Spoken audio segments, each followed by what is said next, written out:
এদিকে বিষাক্ত সাপ যে দুই গর্ত বন্ধ করতে পারে নাই, দুই গর্ত দিয়ে সাপ আল্লাহ নবীর সঙ্গে দেখা করার জন্য আসলো। বাবা প্রথমে সিগন্যাল দিল হযরত আবু বকরকে। আল্লাহ নবীর সাহাবী হযরত আবু বকর বুঝতে পারেন নাই যে সাপ আমাকে সিগন্যাল দিয়েছে, এই বিষাক্ত সাপ আল্লাহ নবীর সঙ্গে সাক্ষাৎ করবেন। হযরত আবু বকর পা উঠান নাই, যার কারণে বিষাক্ত সাপ হযরত আবু বকরের পায়ে দংশন করেছে। জোরে কান মারহাবা। সাপ যখন হযরত আবু বকরের পায়ে দংশন করেছে, বিষাক্ত সাপের জ্বালা সহ্য করতে পারে না হযরত আবু বকর থরথর করে কাঁপতেছেন। বাবা আল্লাহর নবীর সাহাবী হযরত আবু বকরের চোখ থেকে ব্যথার জ্বালায় পানি পড়তেছিল। এক ফোঁটা পানি যখন আল্লাহর নবীর পবিত্র চেহারার উপরে পড়ল, আল্লাহর নবীর চেহারা দিয়ে হযরত আবু বকরের চেহারার দিকে তাকাইয়া আল্লাহর নবী বললেন, আবু বকর তুমি পাহাড়ের গুহার মধ্যে আমরা দুইজন আশ্রয় নিয়েছি, তোমার চোখে কেন পানি দেখা যাইতেছে? ও আবু বকর আমার মনে হইতেছে তোমার বাড়ির কথা মনে পড়ে গেছে, কোটি টাকার বাগানের কথা মনে পড়ে গেছে, তোমার দুই বাল বাচ্চার কথা মনে পড়ে গেছে। হযরত আবু বকর বললেন, ইয়া রাসূলুল্লাহ ইয়া হাবিবাল্লাহ, হুজুর আমার বাড়ির কথা মনে পড়ে নাই, বিবি বাল বাচ্চার কথা মনে পড়ে নাই, কোটি টাকার বাগানের কথা মনে পড়ে নাই।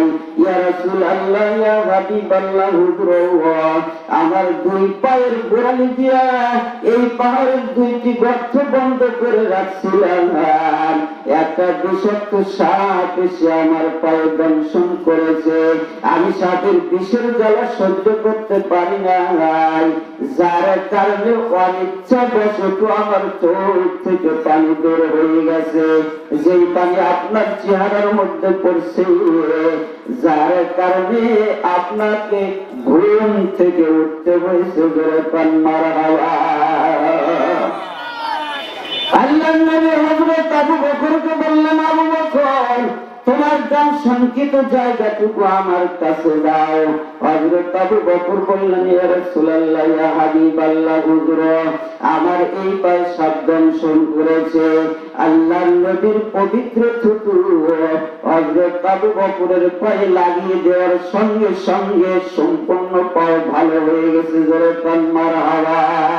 কাদের কুম রক্তদারি হস খাইয়া তুমি মুর্দারা জগম তু বর্ষি জিন্দারা দিয়ে যা তুমি। এমন একজন মানুষের বুকের থুতু যে সাপের জন্য কার্যকর, কি বলে ঠিক কিনা? সাপের জন্য কার্যকরী হয়েছে। যে মানুষটি থুতু ফেললে, উলামায়ে কিরাম লিখেছেন, যে মানুষটি থুতু ফেললে এই থুতু যদি দুনিয়ার মানুষ এটা হেফাজত করে রাখতো, তাহলে উলামায়ে কিরাম বলেন এই থুতুটুকু হেফাজত করার কারণে এখান থেকে 500 বছর যাবত সেখান থেকে সুঘ্রাণ ছড়াইতে যেরকম মারহাবা। মুসলমান ভাইরা আমার, আল্লাহ নবী মুহাম্মদুর রাসূলুল্লাহ যার জন্য দুনিয়া সাজাইছেন, আল্লাহ কি বলেন ঠিক কিনা? যার ওসিলায় জান্নাত বানাইছেন, যার ওসিলায় জাহান্নাম সৃষ্টি করেছেন, যার ওসিলায় এত সুন্দর সুন্দর পৃথিবী আল্লাহ তাআলা তৈরি করেছেন। আসমানে এমন প্রথম আসমান, দ্বিতীয় আসমান, তৃতীয় আসমান কত সুন্দর করে সৃষ্টি করেছেন। কোন জায়গায় নদী দিলে ভালো হবে আল্লাহ পাক সেখানে নদী দিয়েছেন, কোন জায়গায় সাগর দিলে ভালো হবে আল্লাহ রাব্বুল আলামিন সেখানে সাগর দিয়েছেন। আর সেই নদীর ওসিলায়, সেই নদীর মুখের থুতু হযরত আবু বকরের দংশনকৃত স্থানে যখন লাগাইয়া দিলেন, হযরত আবু বকর সম্পূর্ণ রূপে ভালো হয়ে গেল। ধরে কান মারহাবা। মুসলমান ভাইরা আমার, যে নবী মুহাম্মদুর রাসূলুল্লাহ সাল্লাল্লাহু আলাইহি ওয়াসাল্লাম যেই রাস্তা দিয়ে হেঁটে যাইতেন, উলামায়ে কিরাম বলেন, বুজুর্গানে দিন বলেন, আল্লাহ নবী যে রাস্তা দিয়ে হেঁটে যাইতেন, কোন মানুষ যদি 40 দিন পরে ওই রাস্তা দিয়ে হেঁটে যাইত, তাহলে বুঝতে পারতেন 40 দিন আগে এই রাস্তা দিয়ে মুহাম্মদুর রাসূলুল্লাহর আগমন ঘটেছে। জোরে বলেন মারহাবা। 40 দিন পরেও সেইখান দিয়ে কোনো মানুষ গেলে বুঝতে পারতেন যে এই রাস্তা দিয়ে মুহাম্মদুর রাসূলুল্লাহর আগমন ঘটেছে। মুসলমান ভাইরা আমার, এই জন্য আল্লামা শেখ সাদী রহমাতুল্লাহ আলাইহি তিনি বয়ান করেন, আমার দাদা ও পীর আল্লামা জুফর আহমদ ওসমানী রহমাতুল্লাহ আলাইহি একদিন তিনি হজ করার জন্য পবিত্র মদিনায় চলে গেলেন। যাবার পরে মদিনার যে গলিতে ঢুকেন, সেখান থেকে এত সুন্দর ঘ্রাণ তিনি পাচ্ছিলেন, এত সুন্দর ঘ্রাণ পাইতেছেন। তিনি খেয়াল করলেন এত সুন্দর ঘ্রাণ তো আমি কোনোদিন পাই নাই। তিনি এ গলিতে যায়, আবার আর এক গলিতে যায়, তালাশ করতেছে বাগান কোথায়, ফুলটা কোথায়। এই বাগান আর ফুল দেখার জন্য আল্লামা জুফর আহমদ ওসমানী পাগল হয়ে গেলেন। জোরে বলেন মারহাবা।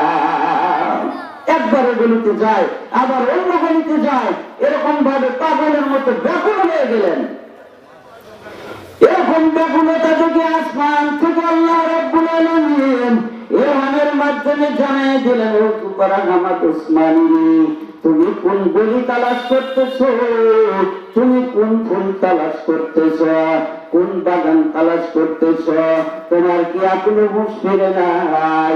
সেই ফুল সেই বাগান এখন পবিত্র মদিনার মাটির নিচে রওজায়ে আতহারে আরাম করতেছেন। জোরে বলেন মারহাবা।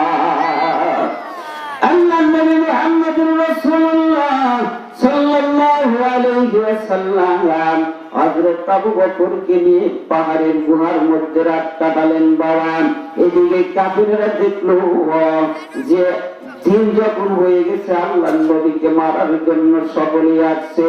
এখন দিন হয়ে গেছে, আল্লাহ নবীকে ধরে কতল করে সারা রাত্রি তো গালিগালাজ করে কুটুক্তি করে কাটাইয়া দিলেন।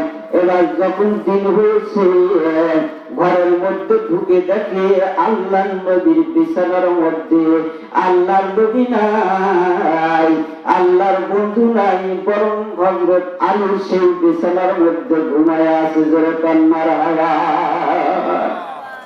আলীকে বলেন, আলী তোমাদের নবী কোথায়?